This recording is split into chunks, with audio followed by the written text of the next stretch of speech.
It was in July of last year, a couple months after I personally joined EXP, and we asked, thanks to David Golden, if Jason Gesing would come on a Zoom and speak to some of us via Zoom to get to know him. A lot of us were new. In fact, some of us aren't even here at EXP yet in here, but you're learning, you're listening. Some of you just got here. But I've got to tell you that I don't know that I've met somebody that can package so much goodness into one box this gentleman has in his life, right? He is the CEO of EXP Realty. He is authentic. He is wise. He's highly educated.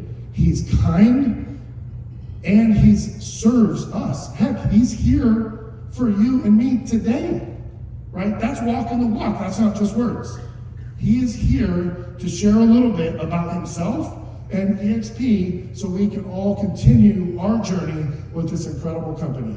You guys ready to hear him? All right, Mr. Jason, come on up. We're so excited that you're here. Thank you so much. Fantastic. Thank you, Jason, very much.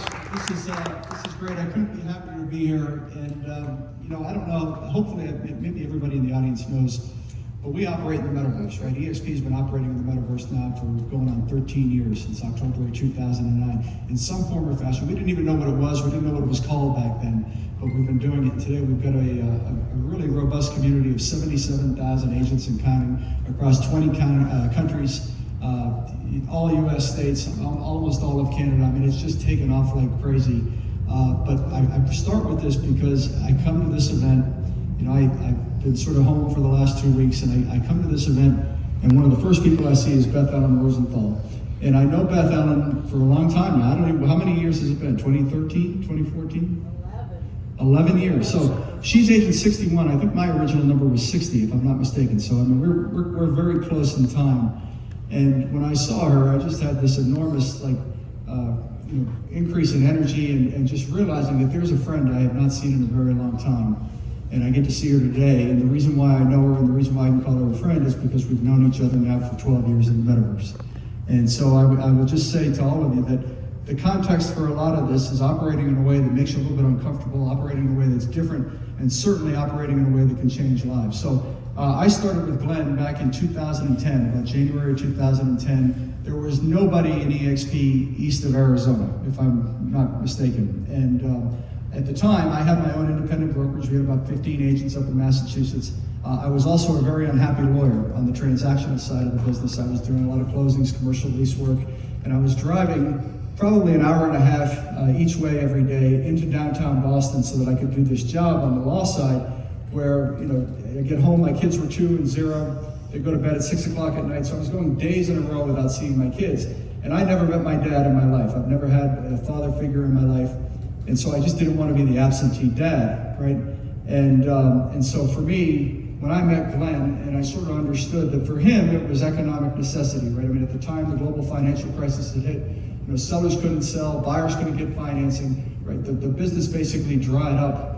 And so he recognized that if you wanted to survive, much less thrive, that the technology existed at the time where you could have all of the relationships and the water cooler chats and the broker support and the agent support, to talk about the football games. You could do all of that, but without the cost, right? And so in addition to the cost, there's the cost of money, there's the cost of time. And when I heard about this, I realized that I was spending my entire life feeding a beast that was entirely useless, or at least of diminishing return, insofar as I was going into an office every day, and it had really nice, furniture and nice artwork and everything. And I'd spend about 16 hours a day there. I wouldn't see my kids. I wouldn't really talk to anybody because everybody was head down, miserable, and billing their time. And I realized that there were people who were paying for that, and it was the clients. Certainly, they were paying more per hour, but really, it was the lawyers, in particular the junior lawyers, who had to spend all this time, in order to feed these expenses, and it just seemed crazy to me. So the model itself resonated to me immediately.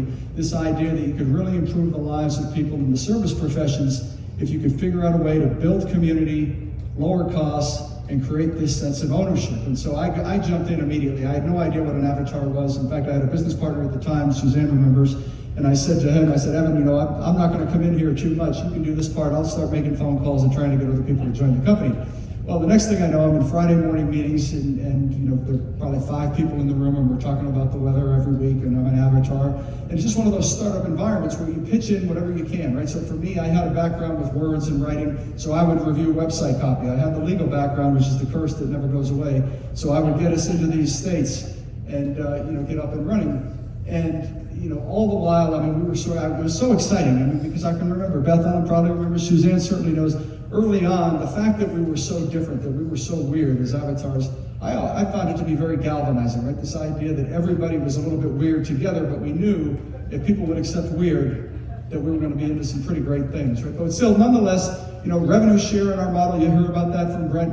You'll hear about equity from Brent, I'm sure. But revenue share for starters, the cap, the fee structure, it's all been in place since day one. And yet still, we had the technology, we had the business model, but for a few years, we struggled, right? We struggled to get to 200 agents, would lose as many in a month as we gained.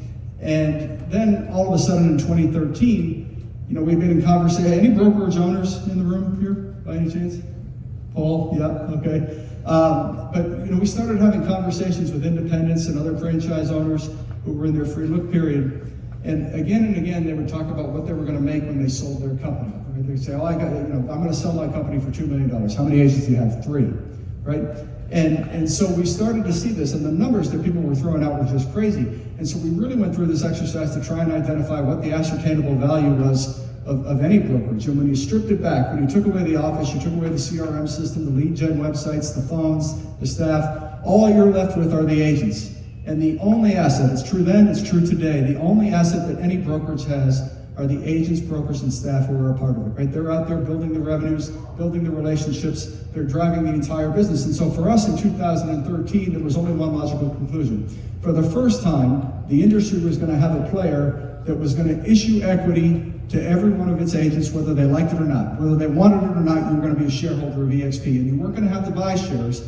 You were just going to have to do what you do already, close your first transaction of the year, maybe help the company grow, produce at a high level. And so this whole idea of agent ownership was born back in 2013. And I can remember, one of our brokers, in fact, the person who opened San Diego for us, shortly after we went public, messaged me and said, I've got an envelope for you here that's from our securities attorney. Where would you like me to send it? So I gave him my address and I said, Tom, save the receipt, we'll reimburse you for the postage. And he paused for a second and said, you don't have to reimburse me, Jason, it's my company. And I will tell you that for me, it's a story I'll never forget. The words coming out of his mouth are words that I will never forget. And I really knew that we were onto something. And today, fast forward today to 2022, and that ownership mindset really still takes hold, right? People will talk a lot about the collaboration at EXP. They'll talk about the fact that nobody's stabbing you in the back at EXP trying to take your listing. They'll talk about the fact that even though you might be 3,000 miles away in Florida, if there's somebody in Santa Monica who has their first beachside condo listing, you might be able to help them deal with the fact that they can't put yard signs up, right? So that's the type of collaboration that still goes on today, because everybody's success is everybody else's success. And we take ownership to a whole different level. We've got people now, we've got an enhanced revenue share model that Brent will talk about, but every decision we make, we really ask 2 questions. The first is, what will this do for the agent experience? We measure everything by net promoter surveys, and we know that because we're a little different, we've really got to provide a great experience. And I can tell you that the experience has been getting better and better and better as we've gone on. And so, I think about where we've come, and then I think about what Jason was saying about the heavy stuff, right? The heavy stuff. 2015 was a big year for us. We had a gentleman by the name of Gene Frederick join us. Absolutely a tipping point in the company. And then we just started to see all of these major players, so respected, so credible, join because they saw it. And certainly Brent Gove is among those people right at the top of the list. But fast forward, and things were going great, and then all of a sudden COVID comes along. And I can remember that we decided, much like the rest of the industry, that we were going to have to lay off 15% of our staff, which is a really, really difficult thing to do. But at the time, in April of 2020, everybody was talking about the fact that this state wasn't open or that state wasn't open. You can't do it, you can't do this, you can't do that. Everybody was sort of by themselves in isolation. And we did lay off the staff, but we never anticipated what the market would do, right? And if you've been in real estate for the last couple of years, you've a pretty good chance you've done pretty well. Pretty good chance you've done really well.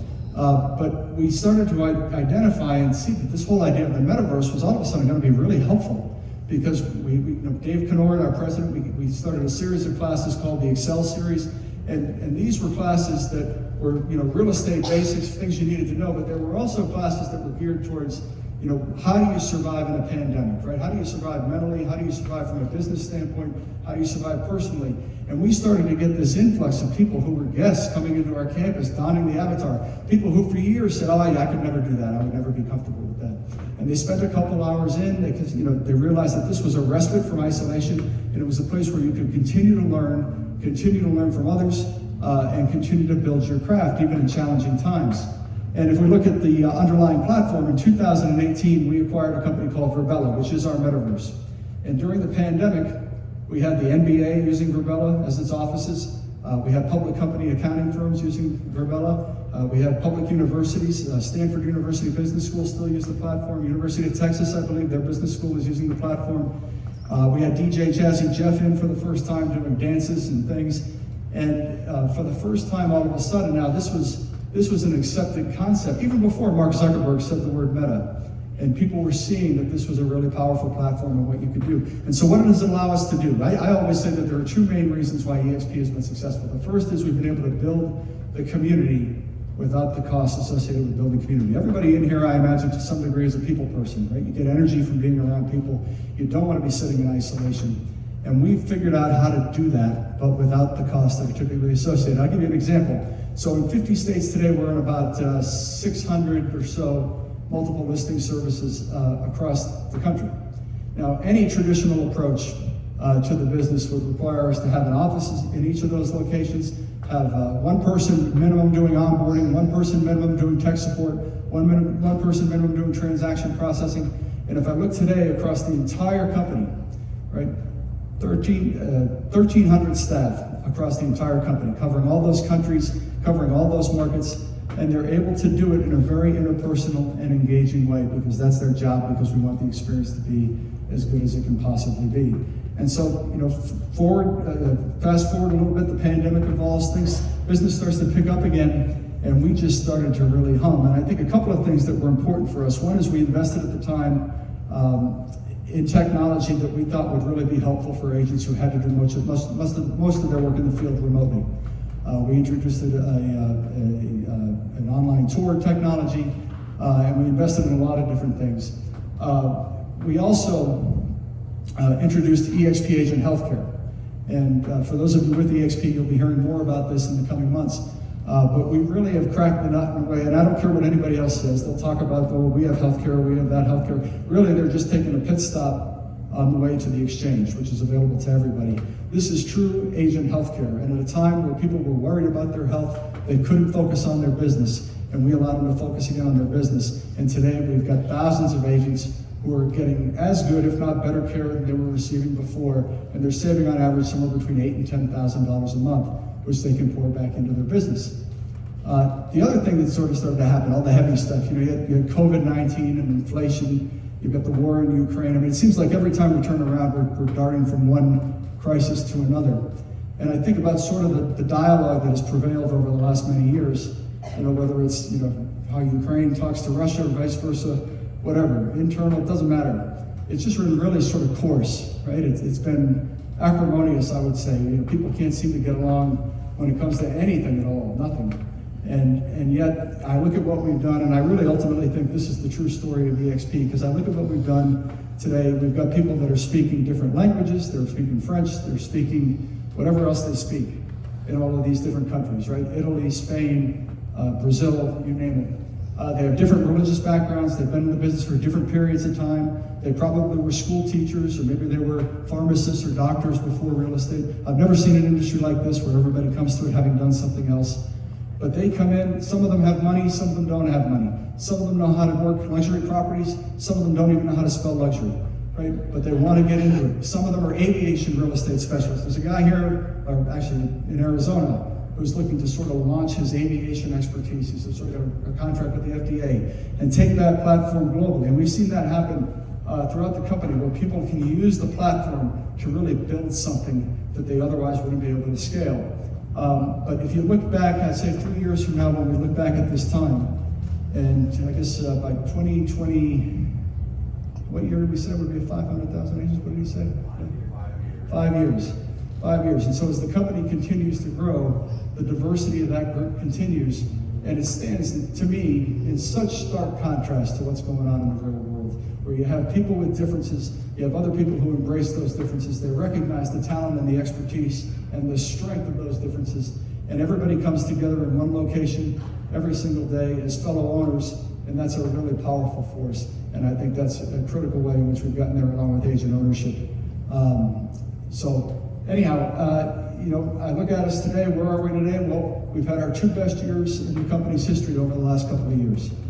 We've had multiple consecutive periods, reporting periods, where we've shown GAAP profitability. If you take a look at all the other folks in our space, for the most part on the public company side, you won't find that anywhere else. But we manage the company from cash flow. We're able to do that because we have a variable cost structure. So if things change, we can allocate resources here, we can remove and reallocate over here. We're really able to make adjustments.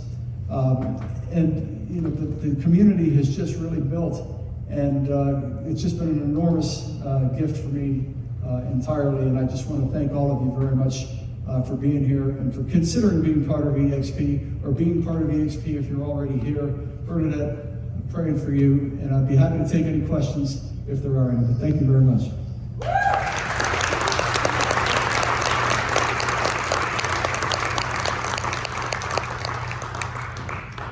Any quick questions for Jason? I don't have a mic yet. Anything out there real quick before we introduce our next speaker? Yes, sir.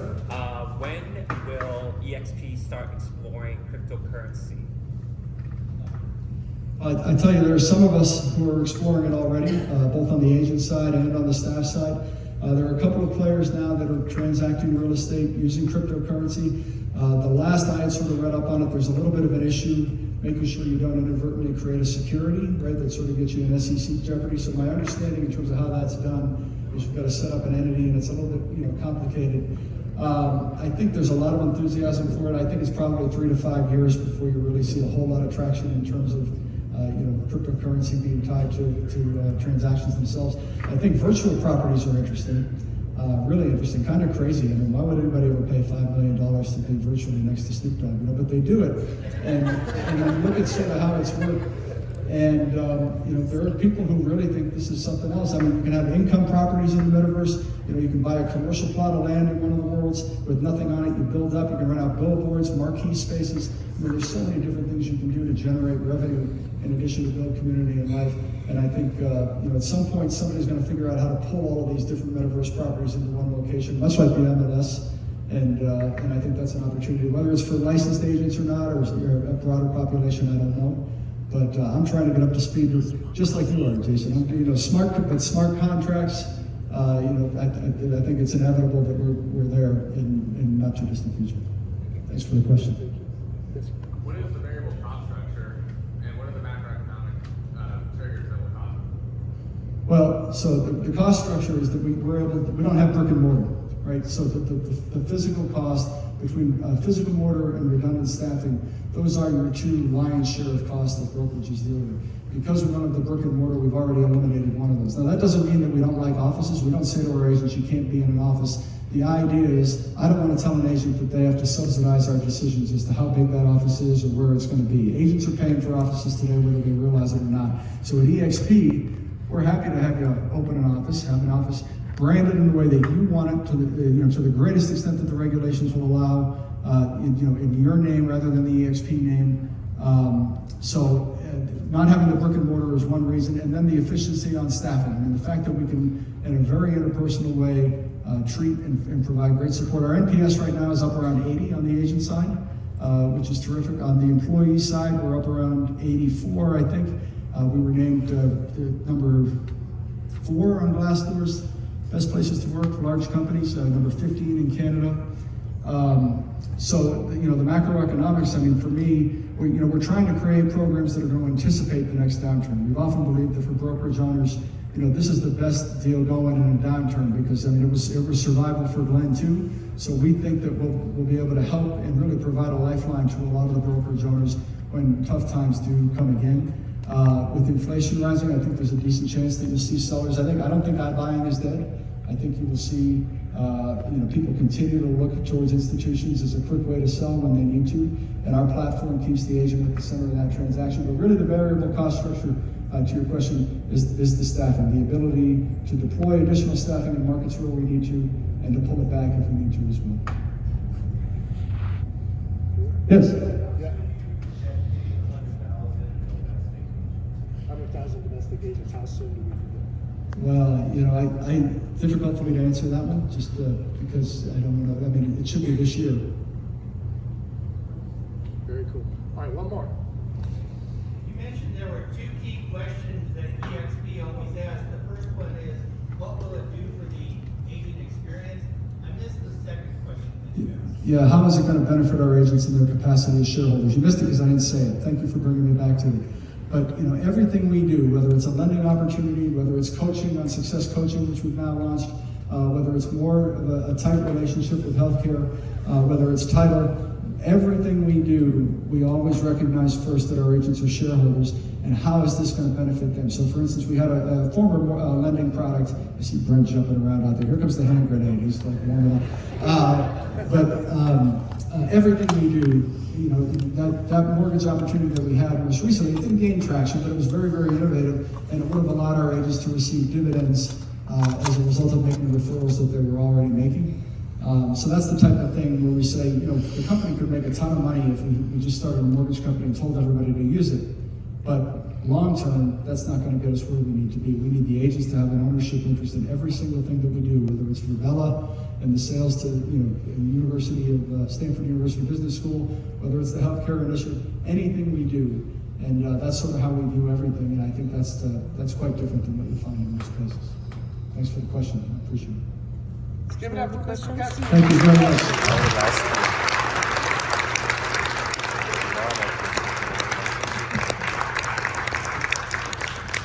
All right, I gotta get the clicker for this next gentleman, right? He's gonna rock the show. If you have not heard Brent speak, please stay 100% present because he's absolutely incredible. He has been in this business for quite a long time in several major brands, and I've nicknamed him, this isn't his official title, he's a global organizational leader in my book. More importantly, he's a father of 8 babies. They're not babies anymore, but he's an incredible family man. And Brent doesn't have to be here today. You know what I love most about Brent? Is he chooses to be here today for us. He doesn't have to be here. He's good. I assure you, he's good. Right? He's good. But he's here waking up more excited than he ever has in any other day in his career to make sure we have the opportunity that he saw and pursued and achieved. And Brent, we are so humble and grateful for you to bring your energy, your wisdom, your excitement. Let's welcome Brent Gove! Thank you. Oh, I got that bumper music. All right, I like a little Bruno Mars, right?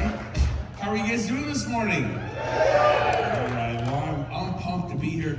Jason was not, I was hiding in the back of, okay. If you were gonna get up here, you'd kind of move around too, right? So, you probably wouldn't, but I do. I'm like a jumping bean, I gotta kind of wake up. I golfed all weekend. We were in LA on Friday. We flew out here Friday night. We golfed all weekend out in Mesquite, Coyote Springs, Wolf Creek. I'm exhausted, man. I told my wife I'm going to bed early. She's like, have you been bad? I said, no, I golfed my brains out, watched the Masters, drove for hours in the desert. She goes, how are you going to be this week? I go, what do you mean? She goes, well, you're going to be in Las Vegas Monday, Phoenix Tuesday. You're going to be in Houston Wednesday, Austin Thursday, and Dallas Friday, and home in Sacramento Friday night. You're going to be busy. I go, honey, that is a vacation. Speaking in front of groups charges my batteries. Usually people are like, I'd rather die than public speaking. I actually like this. All right, so you guys ready to have some fun today? Woo! Thank you for giving me energy, for charging my batteries. I did have 3 cups of coffee. You might be in trouble, okay? So we're gonna have a good time. So, number 1, and Jason Gesing, where's Jason? Isn't he a humble, great leader? My friend, Jason Gesing. You're an amazing man, we love you. He's from Boston. He's tough. He's a Bostonian. You gotta love those guys. I have been informed by Rob I'm not allowed to jump off the stage today. It is too high. I've been jumping off stages. He's like, you're gonna trip, fall, twist, thing, oh, it'll be bad. Don't do it. We've already got one of those. I told him, I could borrow that, but I'm definitely going. No, just kidding. So real quick, I'm here to talk to you about, the EXP, what's going on. But before I do all that stuff, does anyone mind if I just give you a little bit about my background? Tied into real estate and give you some tools and some mindset thoughts that are going to help you, whether you're an EXP or Coldwell Banker or Realty One or Sotheby's. Because the bottom line is, we're all human beings with relationships and families and kids, right? Did we mention kids? And we don't really want to suffer. We all agree? So I'm going to give you some information that will help you succeed wherever you are. Does this sound good? All right, let's do this. So first thing you need to know is a special date. 1966, March 2nd. What happened? You were born. I was born. We're going all the way back there. I was born in San Diego, California. Grew up in Chula Vista, playing football, soccer, and hanging out with mariachi bands. I was on the beach, Silver Spring. Still thinking about spraining my ankle. Silver Spring. The Silver Strand, Mission Viejo, La Jolla. It's a great childhood. 10 years later, 1976, my grandfather passes away. My grandma's alone in Sacramento. Mom packs up the family, puts us in those paneled station wagons that the Partridge Family and the Brady Bunch were in. And then your dad drives up I-5 and you got your older brother, younger sister, and he's like, don't make me pull the car over. Does anybody remember those days? Were we seatbelted? No. Was it fun back there? Yes. And if you pulled the car over, it wasn't fun anymore, right? Remember that? Forget CPS, man. We feared our parents.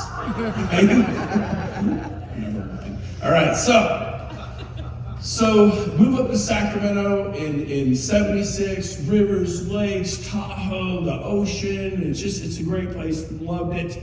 And then 1986, every 10 years something happens, I go off to college. I found a very prestigious elite Bible college up north called Chico State. Anybody heard of that place? It was voted in the 80s the #1 party school in America. Some of you are like, well, my son's going to engineering at Harvard because they have one hell of an engineering department.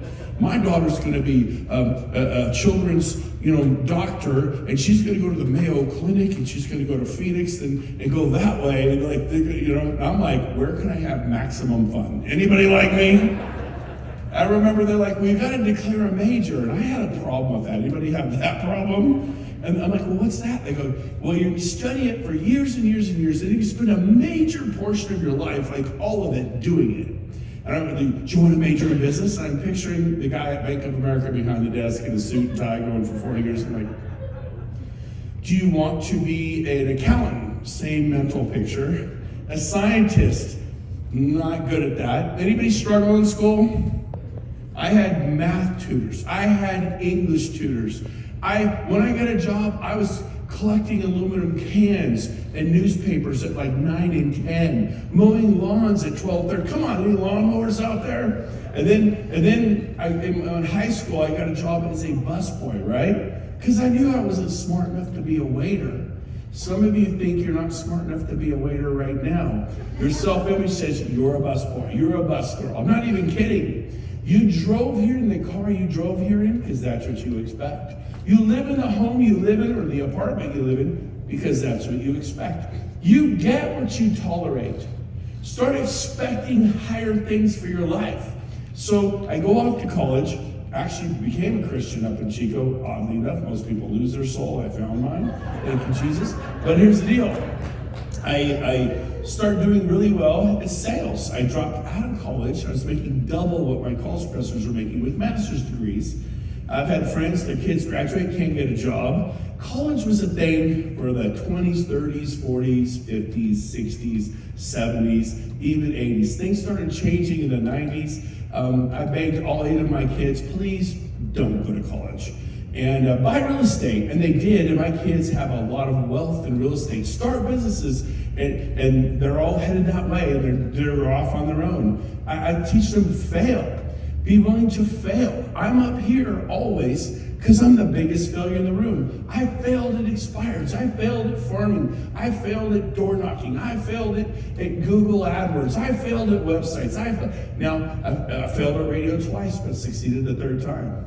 Completely bombed on TV. I did postcards. I did the shopping carts. I'm a guy who tries stuff. I told my kids, try stuff. Fail often with velocity. Often with velocity. You know why? Because you will learn. Any superstar in any field will tell you they struck out a lot. The year Babe Ruth set the record for home runs, he simultaneously held the record for striking out in the league. Nobody struck out more than Babe Ruth, but do we remember that? No. And anyone, who's the guy? Wayne Gretzky. You got hockey here. I know you have hockey here. Woo. Wayne Gretzky, he's decent, right? One of the all-time scorers up in Canada. They know a little bit about hockey. He's missed more shots on goal than practically anyone in the world, but he's also scored. What I found, there was a correlation. When I was not succeeding in real estate, I was not swinging the bat. Like, if you're going to talk to 4 or 5 people today, I just want to say this to you. Who are you kidding? I don't care what brokerage you work for. You're not stepping up to the plate enough. I'll prove it to you. Well, the first thing I want you to kind of memorize is the word struggle, because we all struggle. You're struggling right now. You'd probably like to be driving a different car. Probably like to be living in a different home. Maybe you live in your car. You'd probably, right? You'd probably like your kids in private school, maybe not public school, because you would agree with what they're teaching them, but you didn't step up. And so the life of a real estate agent is this: I'm excited, I'm depressed. I'm excited, I'm depressed. I'm excited, I'm depressed. I'm excited. Why is that? You got 3 in escrow, you got no in escrow. You got 5 in escrow, you got no in escrow. I remember vividly handing my wife 5 checks one day. It was like $45,000. It was a good day in real estate, right? My wife's like, we're paying off the Capital One Visa. We're gonna pay this off. We're gonna pay off a car. This is awesome. You're such a stud. I love you. She goes, when's your next closing? I'm like, ain't got one. What do you mean you don't have one? I go, don't have one. Oh, that's exciting, right? And so I kind of realized early on that being uncomfortable is the key to success. Swinging the bat and whipping. See, write this down. You need to pull your phones out, pretend like you're taking notes, and start texting me. You can ignore me. But pull your phone out, right? Get the note thing out on your phone. You have a notepad, though. If you have a notepad, do that. But write this down. Perfection is way overrated. Some of you are, well, when I figure out the script, when I get the podcast right, when I get the YouTube right, don't quite understand Instagram, and Facebook marketing, and I'm in my 50s, you're like a child. You are like a freaking child. Well, I'm 68, I'm 78. Let me translate that for you. When your 13-year-old says, Dad, I don't feel like cleaning my room. Mom, I don't feel like taking the trash out or doing the dishes. What do we say as parents? I don't care what you feel like. Do it, right? And we see it in our kids. They live their life off what? How they feel. If you want to be miserable, if you want to die with the music in your body and not sing your song, live your life based upon your feelings. I don't feel like doing open houses this weekend. I didn't feel like it anyways, but dang it, I did it. You get invited to go snow skiing or houseboating at Lake Powell. Everybody's going, and you're like, I can cancel my open houses and go. Some of you have done that. I live by my calendar. Write that one down. Live by your calendar. Do what you say you're going to do when you say you're going to do it, whether you feel like it or not. What did Michael Phelps do? Train relentlessly at 4:30 a.m. in a pool. He did things other people weren't doing. Herschel Walker, one of the greatest all-time football players of all time. He was, you weren't with me in the dark on the banks of the Mississippi River in the stand where I ran up and up it, 50-yard sprints in the sand barefoot again and again until I basically threw up. Yeah, I was celebrating Star today, but I was alone in the dark, paying the price. I mean, you could take any Tiger Woods, take any great athlete. And they go, well, we're not in the athletics business. Baby, you are completely in the sports business. You better figure it out. And so, you know, when I got real estate, I wasn't like this. I sold 3 homes my first 6 months. I struggled. Welcome to the struggle bus. I met some of you, you're new. It's okay, don't let it make you afraid. How many of you got real estate? It was no struggle and you just killed it. Stand up, we will kick your butt, right? Right? No, we get in and we struggle. But if we're willing to hang in there and hang in there, Krista Proctor, when I got in EXP, I put her in charge of my team, 18 agents, 5 years ago. Krista Proctor, one of my star agents, I gave her my $100 million producing team so you could have half of everything. Because I saw a better way, EXP. But to give her my team, is there some trust there? You know what her first 6 months were? 0 sales. She did the open houses Saturday and Sunday. She has excellent people skills. She followed up with people religiously. She did everything I told her to do, and it didn't happen for her. I'm like, even me, I don't know, just keep going, just keep going. And if you just bam, bam, bam, bam. In the end of the 6th month, in the next 4 weeks, she sold 5 homes. She ended up selling, I don't know, like 26 homes in the next 12 months. 6 months of abject failure. A boss, born in Baghdad, December 27th, 1999, grows up in a war-torn nation, literally grew up sleeping on concrete, no mattress for a boss. A boss comes to America in 2006. He's 7 years old. They land in a sweet place called New York City where everyone's really nice. His family got jobs as dishwashers and busboys, and his dad was a breakfast cook at some diner, and they just struggled to just survive. And then they decided it was too cold there. They moved to another really gentle, sweet, loving city called San Jose, California. And it was 2012. And then they struggle, and they struggle, and they struggle. They opened a car lot in 2017. Just a few years ago. Their used car lot had 4 cars. You know what happened? They finally made it because the boss was young and figured out how to do internet marketing. It started working. They got up to like 20 or 30 cars. That's the end of that story. A boss has a credit card with $5,000, gets his real estate license. A boss is 18 years old, and then he kind of gets going at 19. His first 6 months, he called not hundreds, but thousands of people in San Jose, except he doesn't have the best English, and he's like 19 years old, and every single person said no. Did the boss stop? No, because he sees the opportunity in America, because when you grow up stepping over dead bodies on your way to school, and you realize it's a little different here. Are you with me? And we're like, well, it's hard. I don't feel like it. The market's shifting. Listen to me. You are the market. Life doesn't happen to you. You're a victim if interest rates got you down. You are the market. You happen to life. So that first 6 months, my broker said, at the end of 6 months, I sold 3 homes. I'm like, I'm not getting it. Just get people in your car, show property, and then bring them back to the office because they're going to find something they're excited about. 6 months later, I'm like, well, how do I do that? He's figure it out. And I somehow figured it out, bribed him into my car. Here, I have candy. Come in, whatever. I got him in my car. I was like the weirdo. Here, little boy, I have candy. And I got homeowners in my car, future homeowners, and we show the property and all we did. I go show them 4, 5, 6, 7 homes. They'd say, oh, we like this. Great, come back to my office 30 miles away. Because I didn't know how to write the offer. But that second year, I sold 18 homes. The third year, 28 homes. The fourth year, 48 homes. I made $393,728 and like 23 cents. But who's counting? It was 1999. I made almost $400,000 a year. Would that be a good job right now, $400,000 a year? In 1999, I'm like, thank you, Jesus. Like, I remember going, is this even legal? Like, I could print money. I could go out, show property this weekend, put homes in escrow. We always close in 2 weeks. We don't do 30, 45, 60. And if they have bad credit, we do long escrows. But I had people with good credit, decent jobs, 670 FICO or more, and I was working with Guild Mortgage. That was my lender. Shout out in the back there, saw you guys. And they were getting it done in 2 weeks. Not self-employed with bad credit.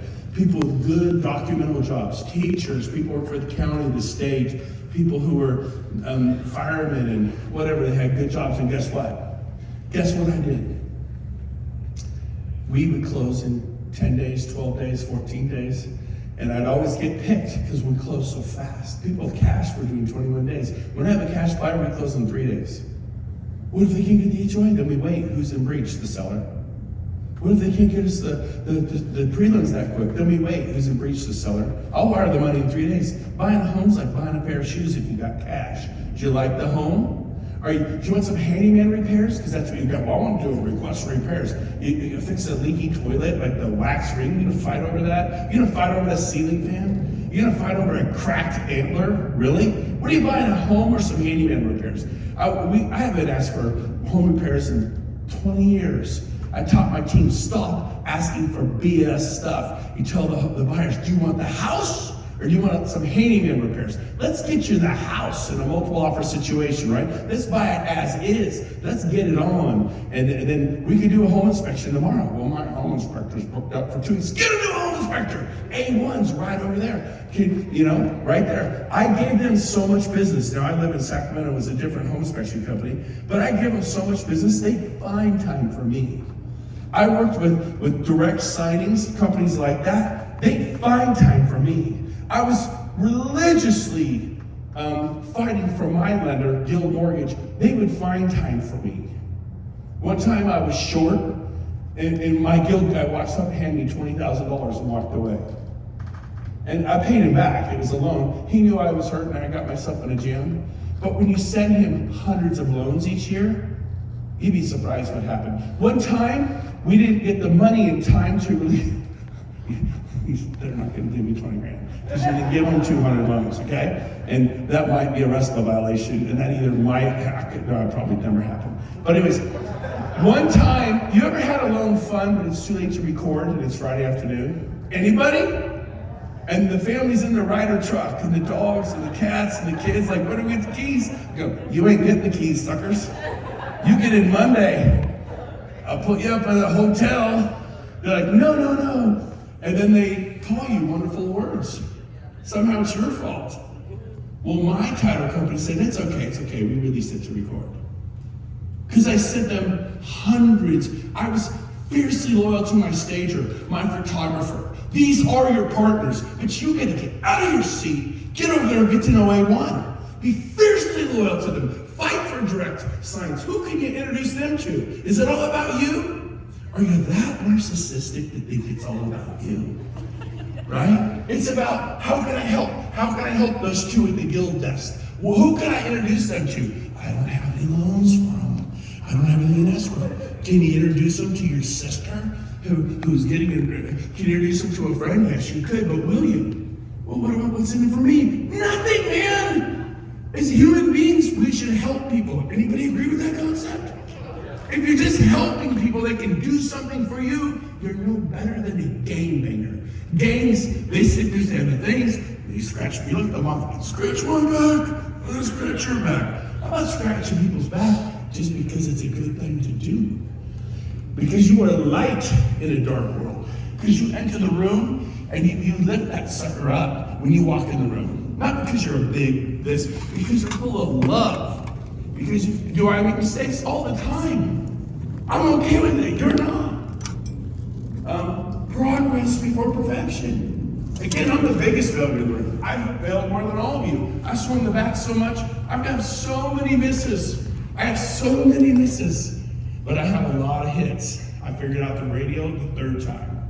I figured out the open house system. In 2005, I sold 427 homes, pretty much all buyers.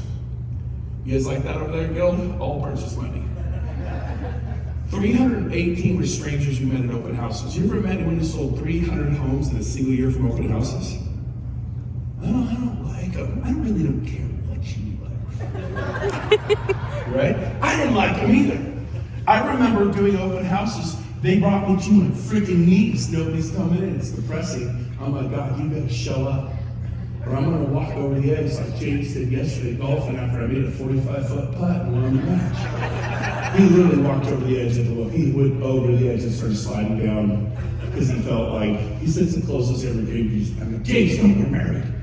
Just kidding, but that did kind of happen. You gotta do golf. You gotta understand. You don't make a 45 double breaker and win the game. Okay, another story.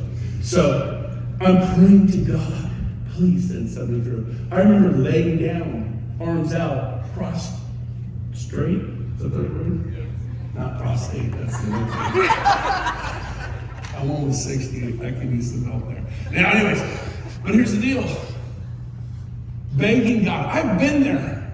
You know what the problem is with some of you? You're just not desperate enough. You won't admit it. This is an ego risk, real estate. It's not capital risk. So what do you mean by that? Well, remember the year I made $400,000?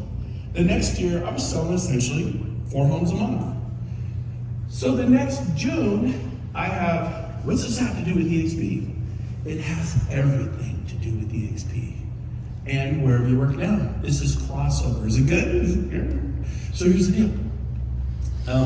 I had 3 homes in escrow. It was June, the following year, 2000. And they couldn't get funding for the buyer. They didn't have what they said they had in the divorce docs.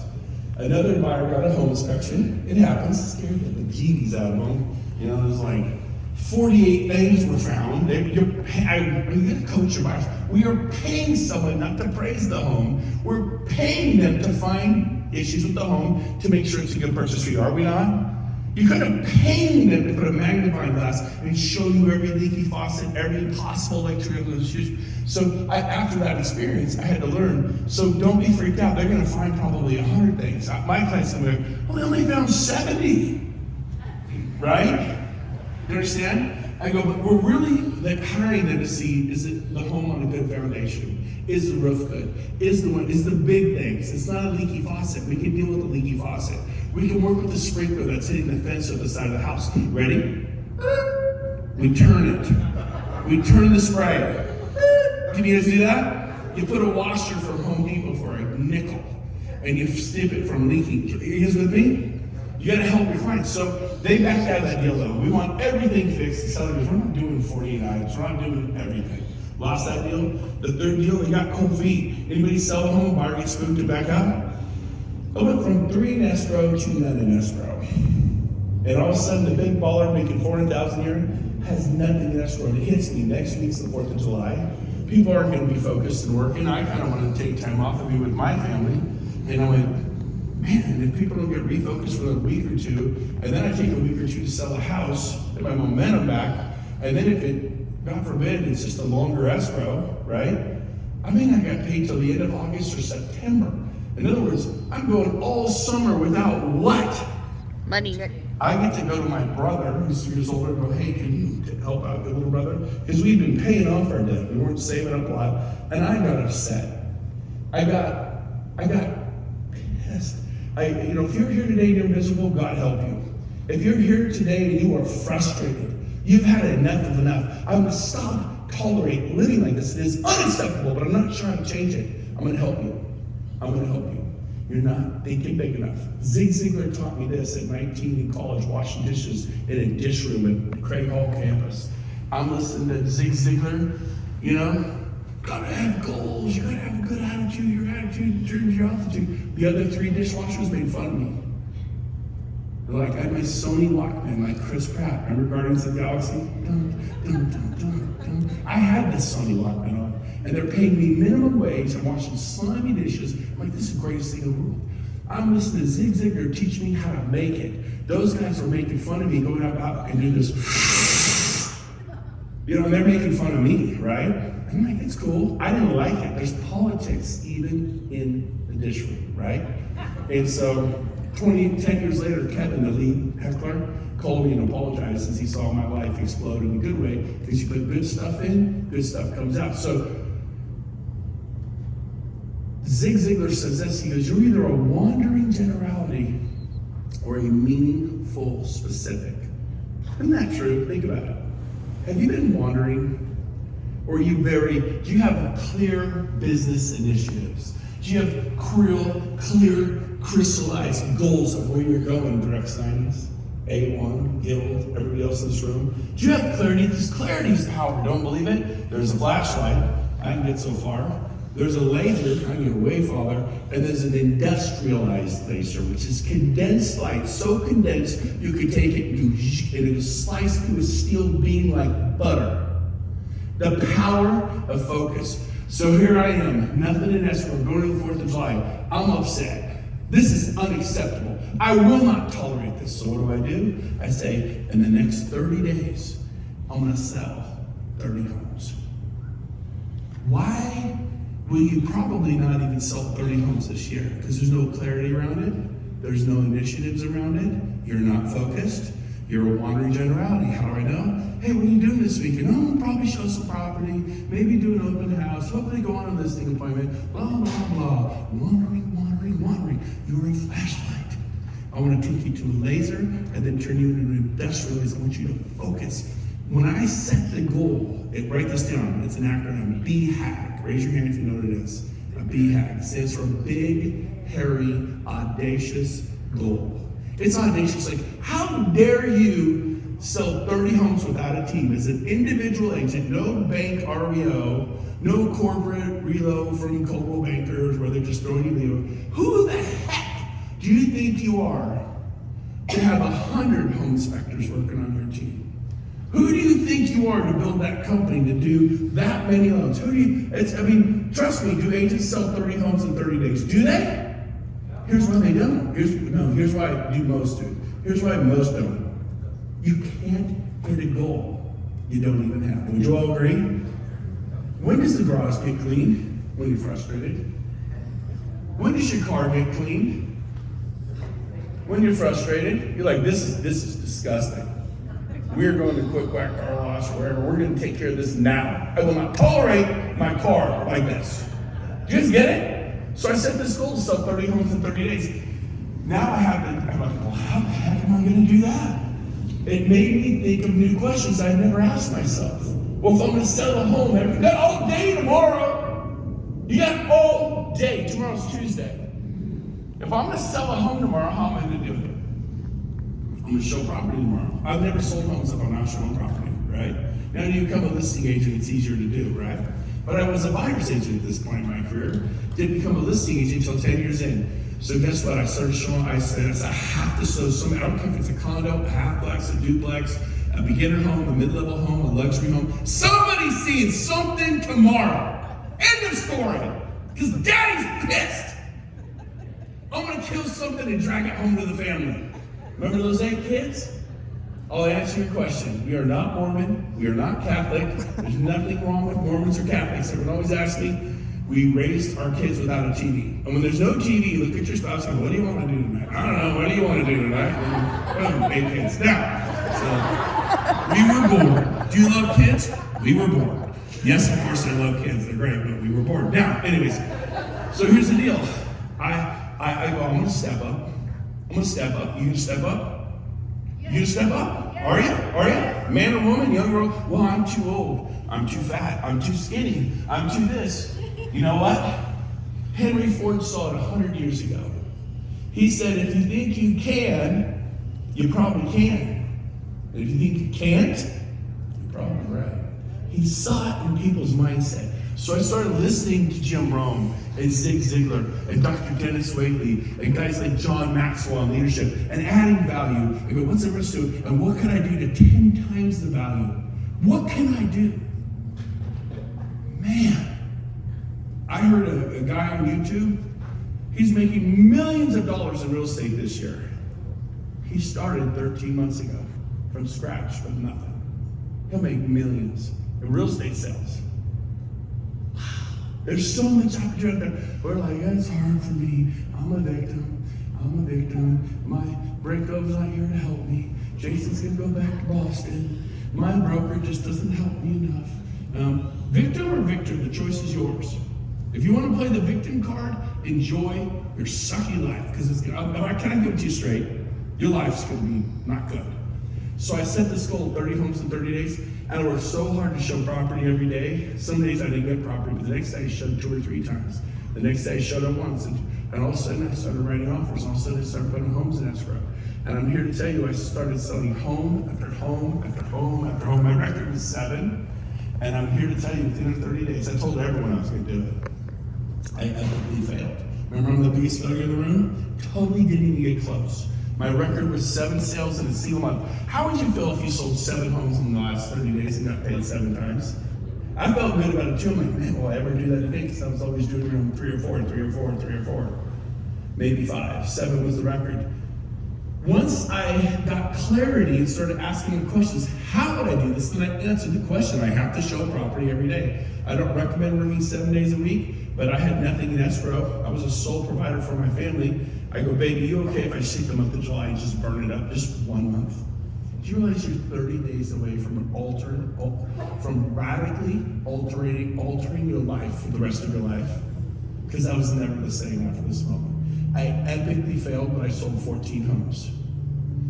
When you double your record in a single month with a decision, what happens? Selling 7, 8, 9 homes a month was no big deal. All of a sudden, I started having months where I was making $100,000 a month. Is it all about money? No.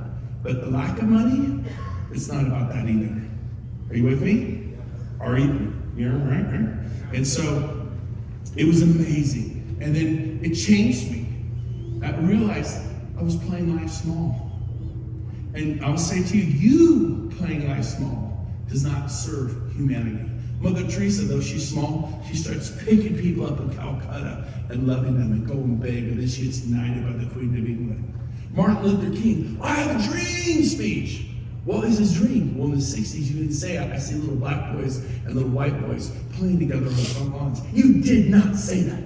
But he had the courage and the vision to do it. Winston Churchill said, we will fight back against Adolf Hitler. We will not do a contract with him, an agreement which he will break and take us out. One man changed the world at that time. The one before him is Jesus Christ. He is awesome, and I thank him. But Winston Churchill, when everybody says, COVID, oh no, COVID this, I never personally, I kept going to the office. I kept working. I flew all over the country. I didn't miss a single flight. I didn't change anything in my life. I changed nothing when COVID hit. I put on a mask because I had to. I stayed away from people, kept my 6 feet, whatever, but I kept working. Didn't lose any momentum, nothing changed, just rocked it, okay? When everyone's afraid, like the stock market's tanking, guess what? Now's a great time to buy. In the middle of 5 years of complete, remember Las Vegas was unaffected by the last big market correction in 06, 07, 09, 10, 11. Unaffected, you guys, right? No. The markets that took it the hardest were what? Sacramento, Stockton, Las Vegas, Phoenix, and Florida. Do we all agree?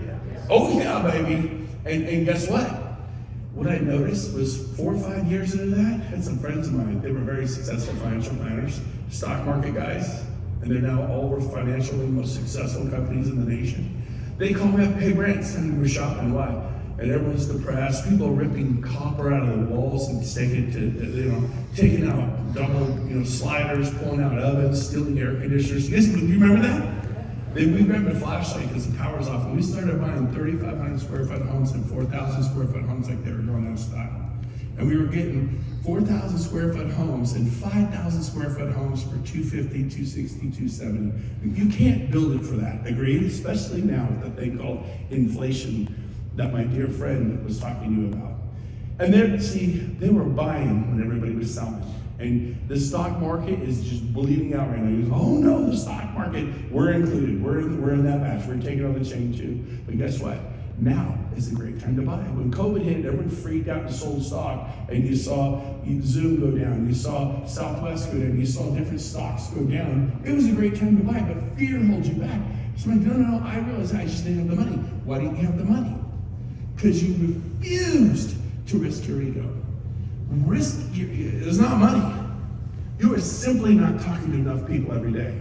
Tomorrow, you need to talk to 20 or 30 people. Well, why aren't you going to talk to them? Well, who would I call? First of all, you don't have the goal. Once you set the goal, this is going to happen, I ain't coming home until I talk to 30 people. Now, how am I going to get that done? And then you go get that done, and then things start happening for you. Do y'all agree?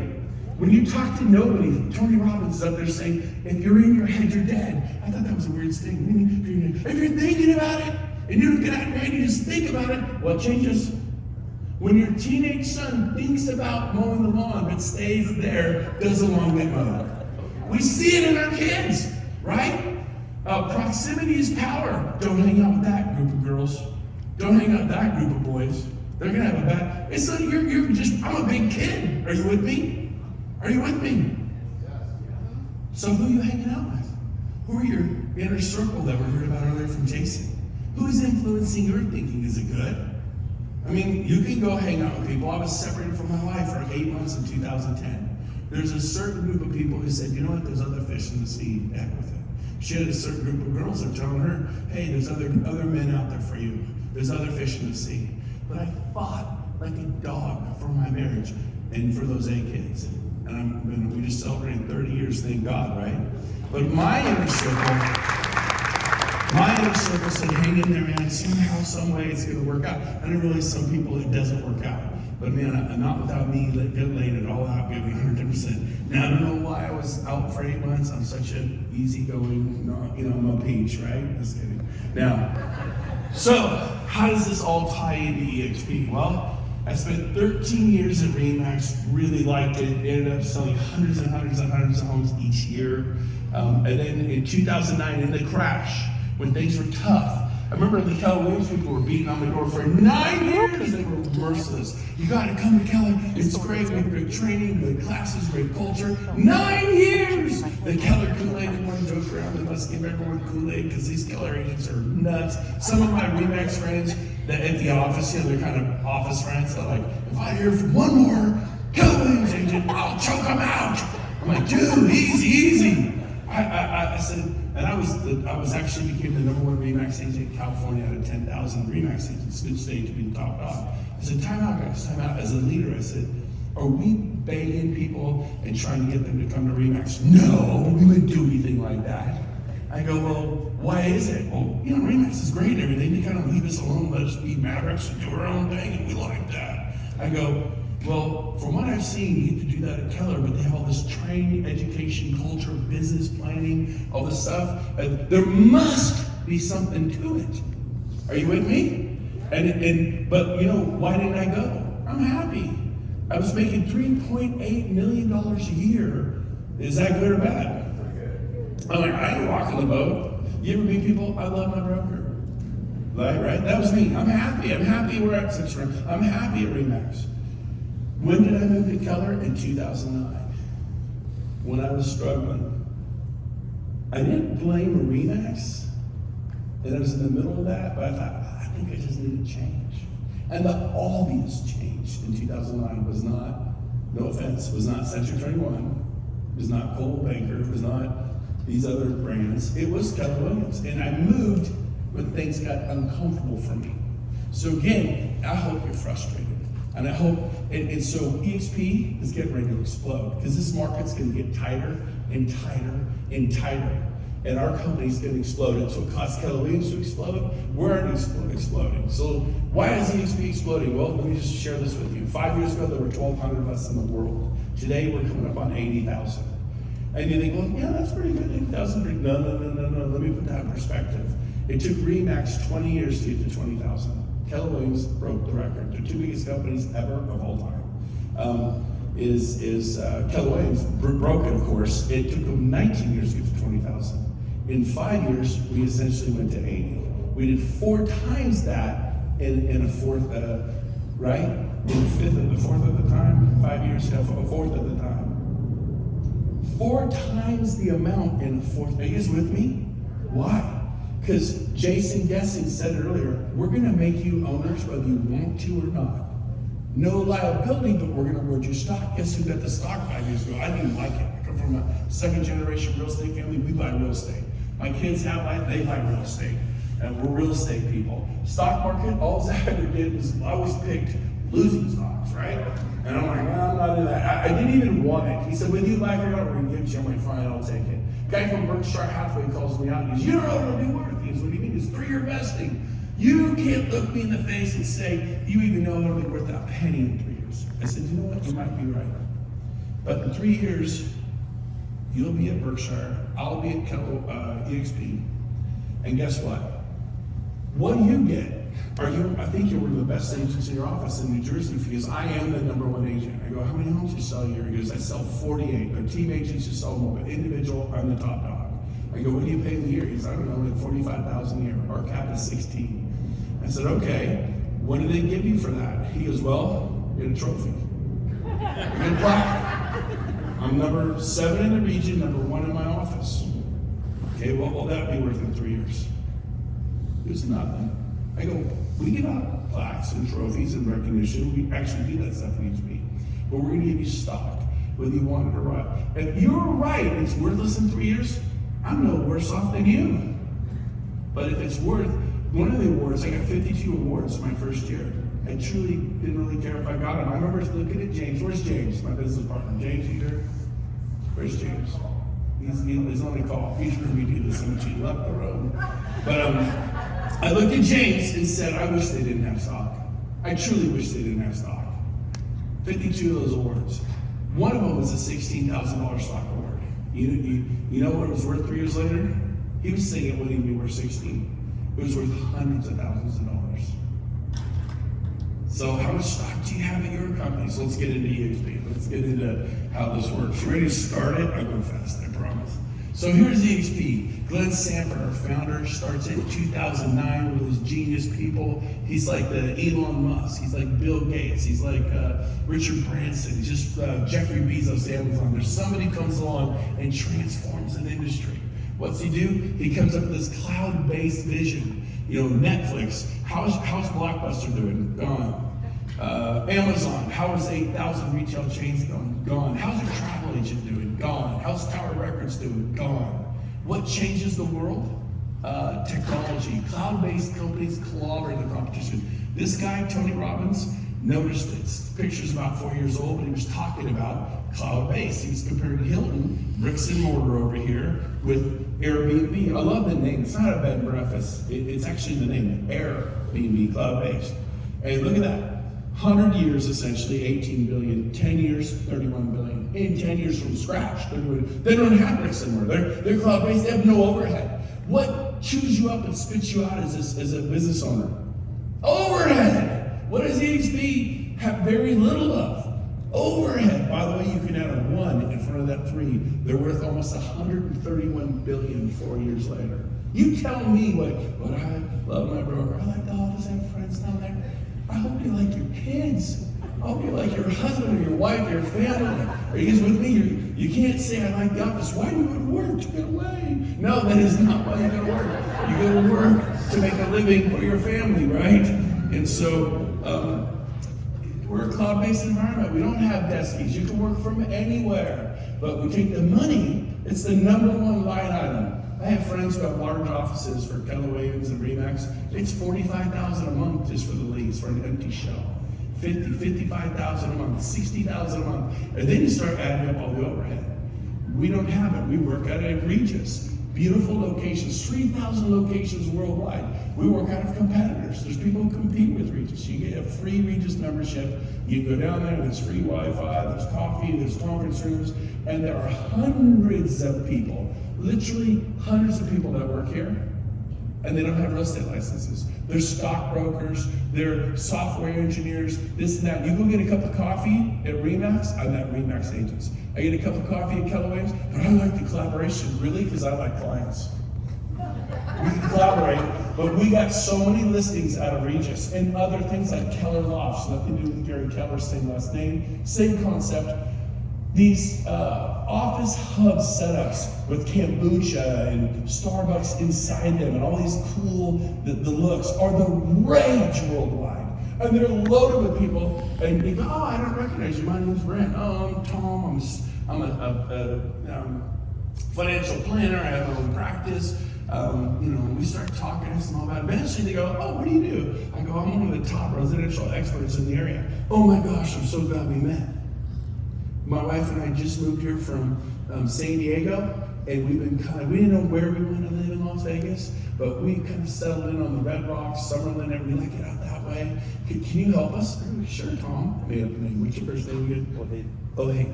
Sure, oh, hey. You know, did I say that right? Wahid. Okay. It's with W. What? Good. Sure. And guess what? I put people in escrow at $500,000, $800,000, got listings, and my team did the same thing. Get out of your office. Leave your office. You're not even supposed to be there anyway, right? Go here. And you get a free membership to EXP. And then we have a lead generation platform called KV Core. And it's a database, a CRM, contact retention management. That's what CRM is. You keep your contacts, you're able to retain them, you're able to manage the process, it communicates with them, it generates leads. My 13 years at Remax, at Remax Main Street, I got 3 leads. My 8 or 9 years at Keller Williams, I got 0 leads with my website that was given to me. How many leads have you got from your Century 21 website, from your Coldwell Banker website? They give it to you because they're expected to. And any website that costs $10 a month and is mass produced is not worth its weight in gold. KV Core is $600 a month. I have friends who line up and pay $600 a month and rave about it at $600 a month. At EXP, our technology fee is $50 a month, and you get a KV Core website. Yeah, but it's the watered down version. It is not the watered down version. It's a full $600 version. My first month, 3 leads in 13 years at Remax, 0 leads in 9 years from my Keller Williams website. My first month, 120 leads. I'm like, turn it off. I had 18 to 28 listings. I didn't need it. I just want to see if it'd work. Is that good? Would it be like 120 leads in the next 30 days? So you gotta learn how to use it. We have KV Core 101, 102, 103 in the cloud. You can make it work for free. Or if you're like me, give your credit card. There's a Make It Rain program. It's $100 a month, $200 a month, $300 a month. The more you pay, the more leads you get, right? I was paying $800 a month to Zillow, getting 3 to 4 leads a month. Cost per lead was like $200 per lead. You with me? I think I was paying $250 a month the first month. I got 120 leads. So what's the cost per lead? You know, $2.25, not $200. You with me? So I know James, I'll work on it. So live training, 50 hours a week in the cloud. 50 hours. There's commercial real estate, luxury, well, who does the training? We have the best training. All the stars from Coldwell Banker and Remax and Keller Williams. The president of MAPS Coaching, the legendary MAPS, the president left Keller, KW, and came to EXP. Sean Kokoska, Diane Kokoska, Sean Kokoska teaches in here. The star trainers, the #1 master faculty trainers at Keller Williams are here. The top elite experts from Remax, 25, 30-year pros are in here. Who trains? I'll match them with anyone in the industry.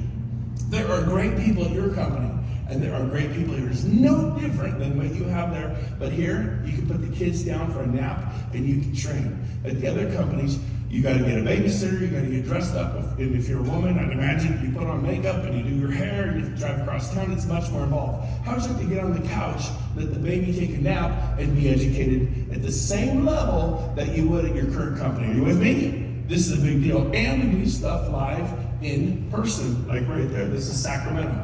All over the place. It's packed, we're rocking. We have equity. Remember we talked about the, let's see if I can get the pointer going. When you close your first sale, you get stock. When you cap, you get stock. You refer someone to EXP, you get stock. When you cap, our cap is 16 grand a year. You get and do 20 additional sales. Probably means you're selling 25 to 30 homes a year. You're gonna get one of your stock reward is your cap back in the form of stock, 16,000 worth of stock. You pay in 16, you get 16 worth of stock. Now maybe it'll grow like mine did, maybe it won't. But what is our trajectory? Let's see, 1,200 to 80,000. Let me ask you a question. Because goals help you think of new thoughts, lead to new questions. When I said I will sell 30 homes in the next 30 days, I am epically failed. Total loser. Sold a home every other day for an entire month, right? Like, didn't do the goal. Was that good or bad? Who would like to sell 14 homes in the next 30 days?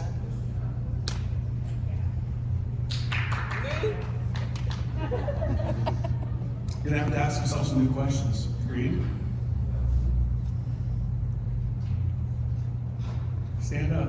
If you say, I'm gonna do it, 30 homes in the next 30 days, stand up, ask some new questions. Stand up, if that's you, it's okay, not everyone, I don't have a handful.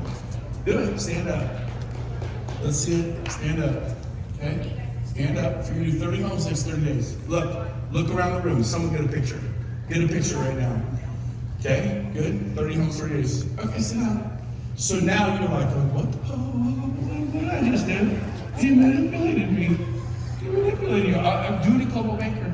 Do it a Remax. I want your kids to live a different life. I want your spouse experiencing something different.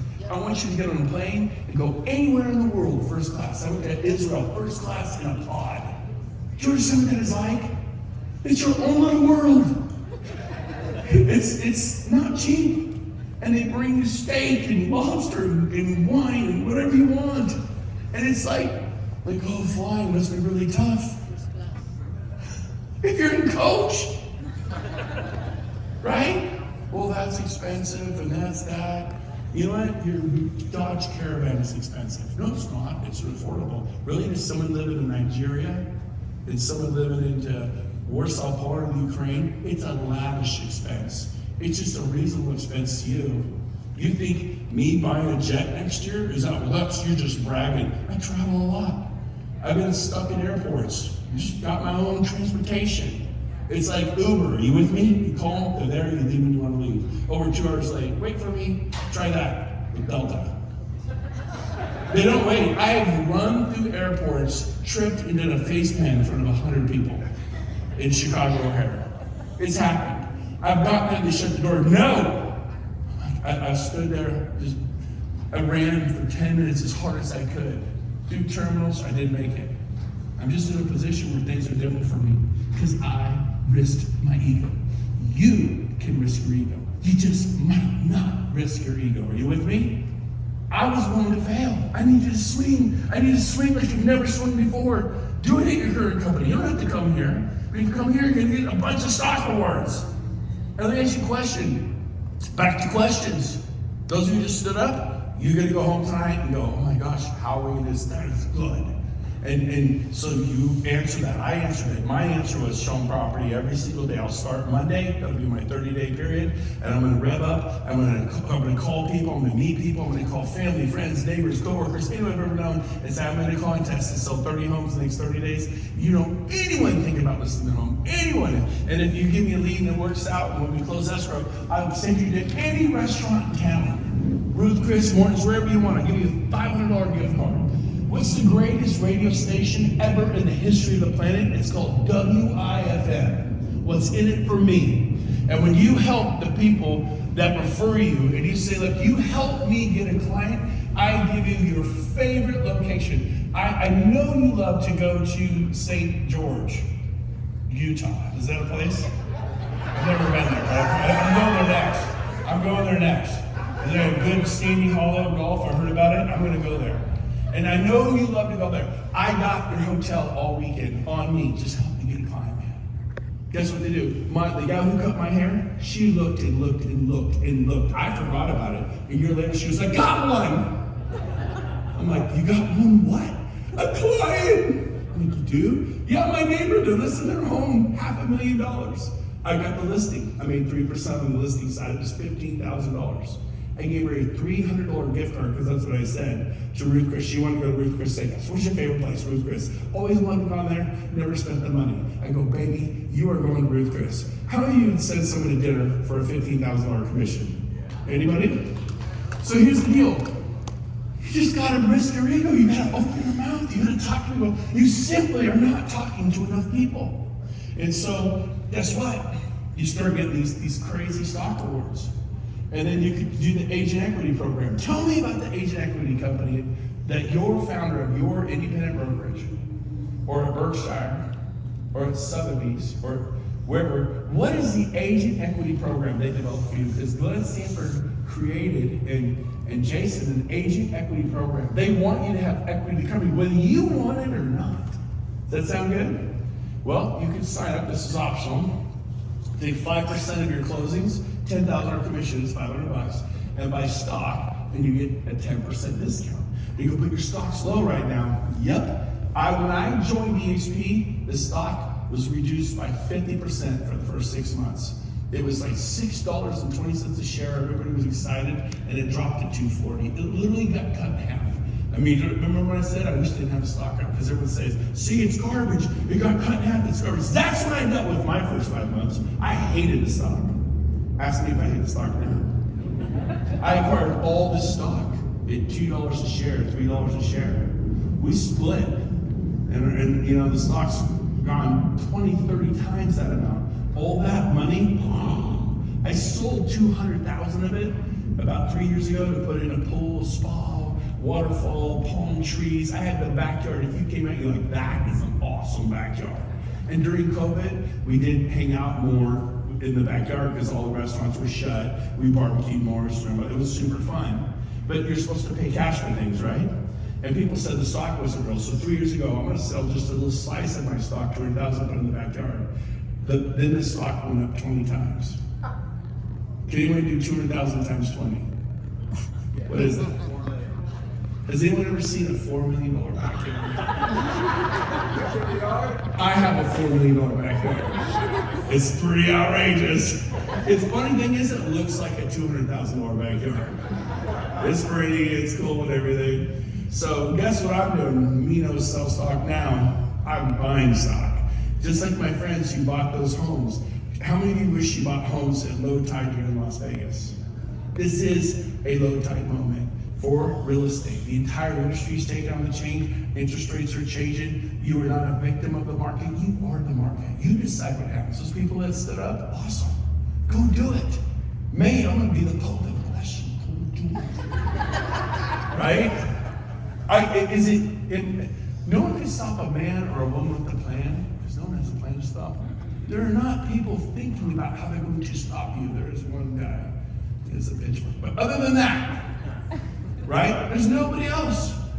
You are the one stopping you. It's not Coldwell Banker, it's not EXP, it's not your broker, it's not your spouse finding a new spouse. It's you. Take responsibility for your life. When my daughter came to me and said, Dad, she's 17, boys don't like me, and this and that, I'm like, yeah, you are ugly to the bone. You will never get married. Do you think I said that? I'm like, honey, it's okay. It's gonna get better, right? Are you with me? Listen to me.